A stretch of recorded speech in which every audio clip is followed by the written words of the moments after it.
Hello, Modern World History. This is Mr. Aguilar. Now, I'll be giving you your briefing of the French Revolution.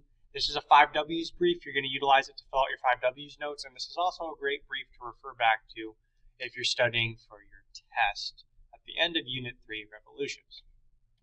All right, first W you have is what? So what was the French Revolution? Main takeaway from this slide is you need to know what a revolution is. You have the definition right here. It is when there's a forcible overthrow of a government or social order in favor of a new system.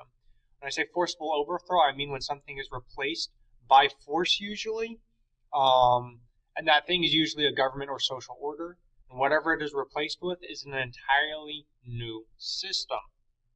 So, for the French regime, or the French example, which we're doing the French Revolution, there used to be a government in charge of France known as l'Ancien Regime, which was basically monarchs, kings of France, and they were headed or led by the Bourbon dynasty, or a family known as the Bourbons.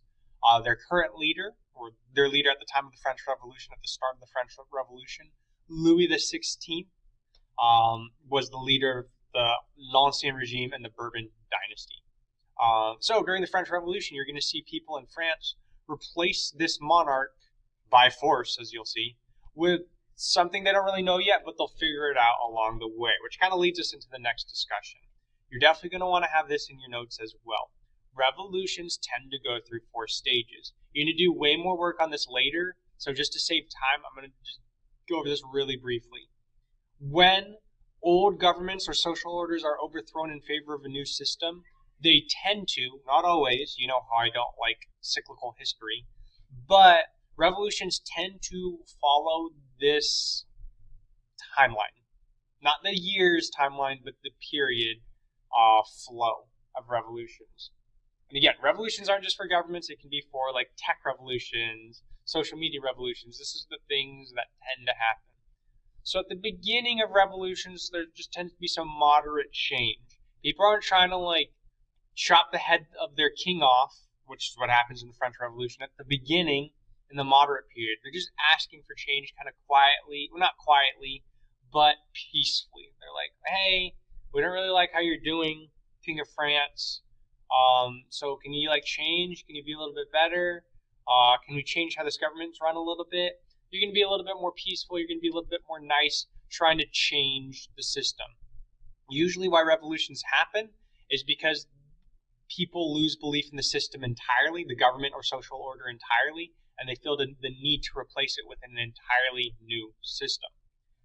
So, a lot of times change happens. It could be a revolution, but the moderate stage or the moderate period kind of works. People ask peacefully for change, and the change happens, and everything's good. But revolutions go further than that. Say, for example, people ask for change, and change isn't happening. Many times during these revolutions, and this isn't just the French Revolution, a lot of revolutions have this happen to them, something known as the radical period. So things get a lot crazier. People get mad that what they want isn't happening, and they're gonna a lot of times get violent. That's why it's called radical. Additionally, it's called radical because this is where crazy ideas start to come out. So for example, the French just wanted to change their governance system. They really just wanted the king to be nicer and, for example, tax them less. Make it so the king takes less money from poor people. But in this phase, they do crazy stuff. They cut their head off their king. They have a different guy running their government. And then also crazy ideas start coming out, not even related to their original idea. They're like, in this stage, now they're like, let's change the way we measure things. So they invent kilometers. Let's change the way we measure time. So they get rid of, like, you know, the French Revolution starts in the year 1789. They say, no, now it is year 0. Time has restarted. They change months. They're like December, January, February, November. That's stupid. We're going to make months of Thermidor and Fructidor. So they change everything.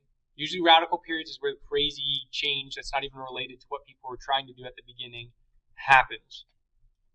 Next up, you have the Thermidorian period. This is where people kind of calm down. They're like, okay, we got a little bit violent last time. We got a little bit crazy. So let's kind of chill out and go back to moderate change. And then lastly, you have the Restoration period. This is what cynical historians believe in. A lot of people in history that are cynical or like they don't have a lot of optimism or like hope or whatever. These people tend to see revolutions as failures, and you'll get to decide whether the French Revolution was a success or failure at the end of the unit. But usually, things don't change that much according to some historians at the end of revolution. So, for example, the revolution starts with the king. The king is killed. They try to fix it with a democratic government, but the democratic government's kind of trash. So then they restore a monarch to the throne. This time, instead of a king and emperor, Napoleon. You'll learn way more about that next class, though. Oh. For this one, make sure you know what a revolution is. Make sure you know who the old regime was in France, l'Ancien regime.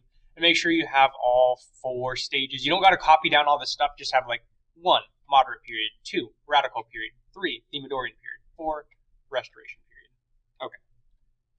Moving on, when was the French Revolution? I will speed this up a little bit.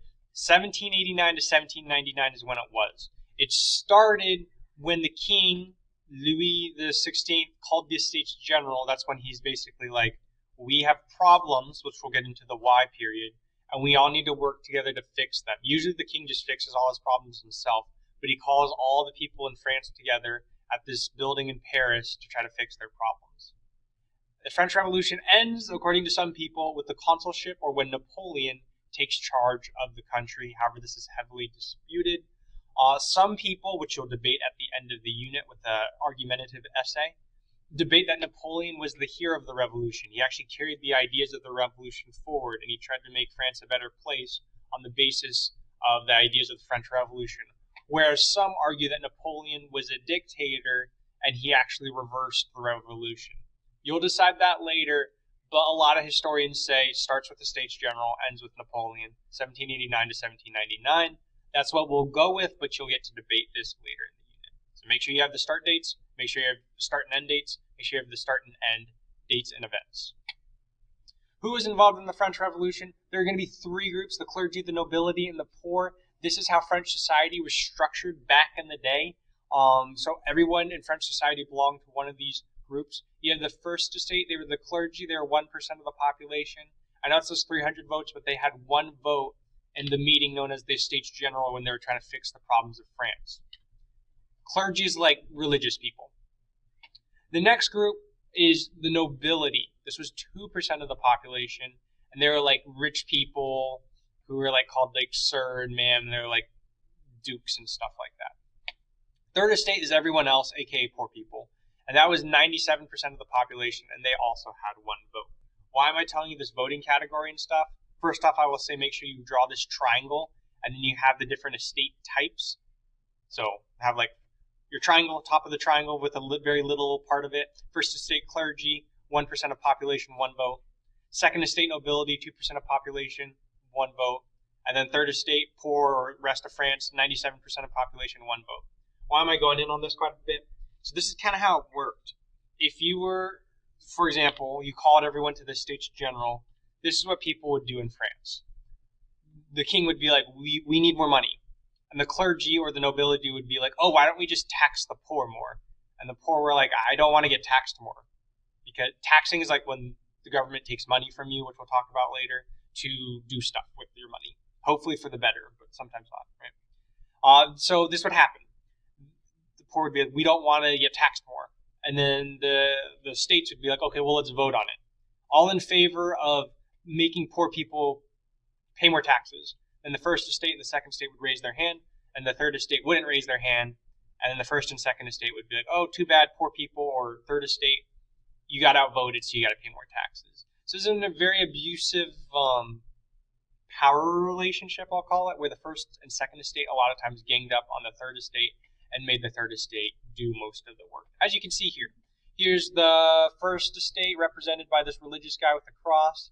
Here's the second estate with the sword and the fancy hat and the fancy clothes. That's the nobility. And they're all riding the back of the third estate, the guy who's actually working the land and is in misery. And this is a big reason why the French Revolution happened. People were very upset. 97% of the French population was very upset with how things were going in France at the time. Make sure you have this triangle with what I said. Next up, where did the French Revolution take place? The easiest slide, basically just have these words all around the world, but it was mostly concentrated in France and Europe. So yes, first off, the French Revolution did just start in France. People were just trying to, make sure that France had different ideas, change France on the revolutionary ideals of liberté, égalité, and fraternité, which we'll talk about later. But once the French Revolution was once the French Revolution was pretty successful in France, they decided to spread the revolution. And by they, I mean Napoleon. So Napoleon's like, French Revolution is great. The ideas of liberty, equality, and fraternity are awesome. These ideas should not be just isolated to France.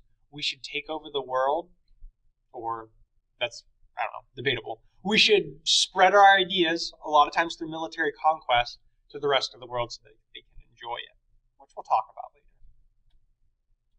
All right, finally, why did the French Revolution occur? It was two main reasons: economic, so money reasons, and social, or social trend reasons.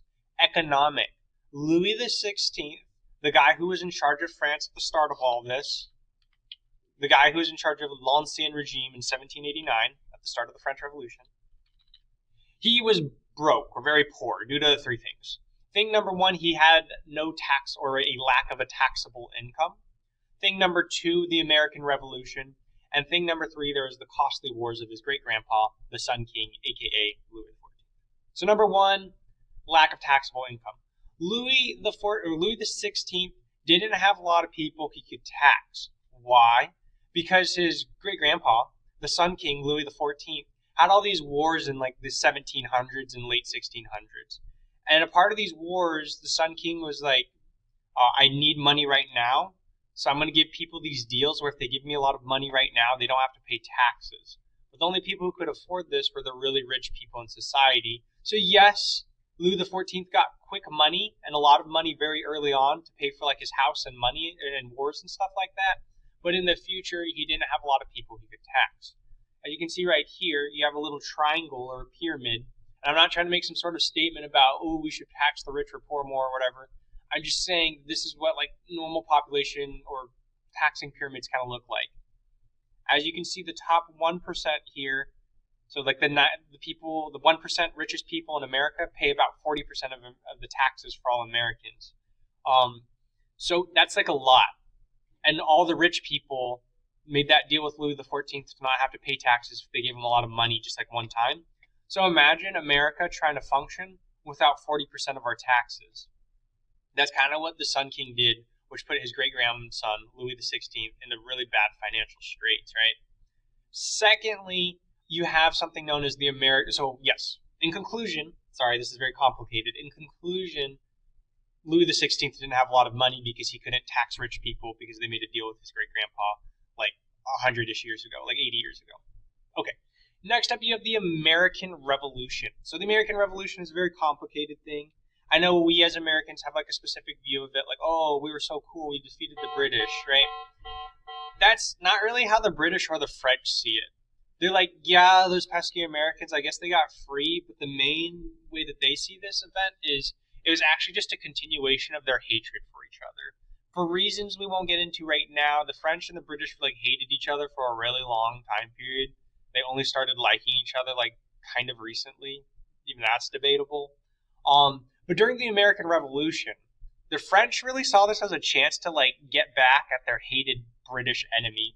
So what they did was they gave us millions of dollars, loaned us their navy, so all their warships, and also their artillery, so their big guns, their engineers. It was a costly endeavor. So anyways, they help us win the American Revolution. Without the French, we literally would not have won. We would have gotten destroyed by the British. So thank you, France. Thank you. But at the end of the revolution, the American Revolution, the Americans were oh, yay, thanks for all the help, France. And France is yeah, no problem. Can you give us the money back that we loaned you to help you win and have a free country? And America was kind of no. So then France just spent millions of dollars on the American Revolution, and they never got that back. So obviously France is in a lot of economic woes in 1789 that Louis XVI has to deal with. In the next video, I'll explain to you the social trends that enabled the French Revolution, as well as the ending activity for your 5Ws notes.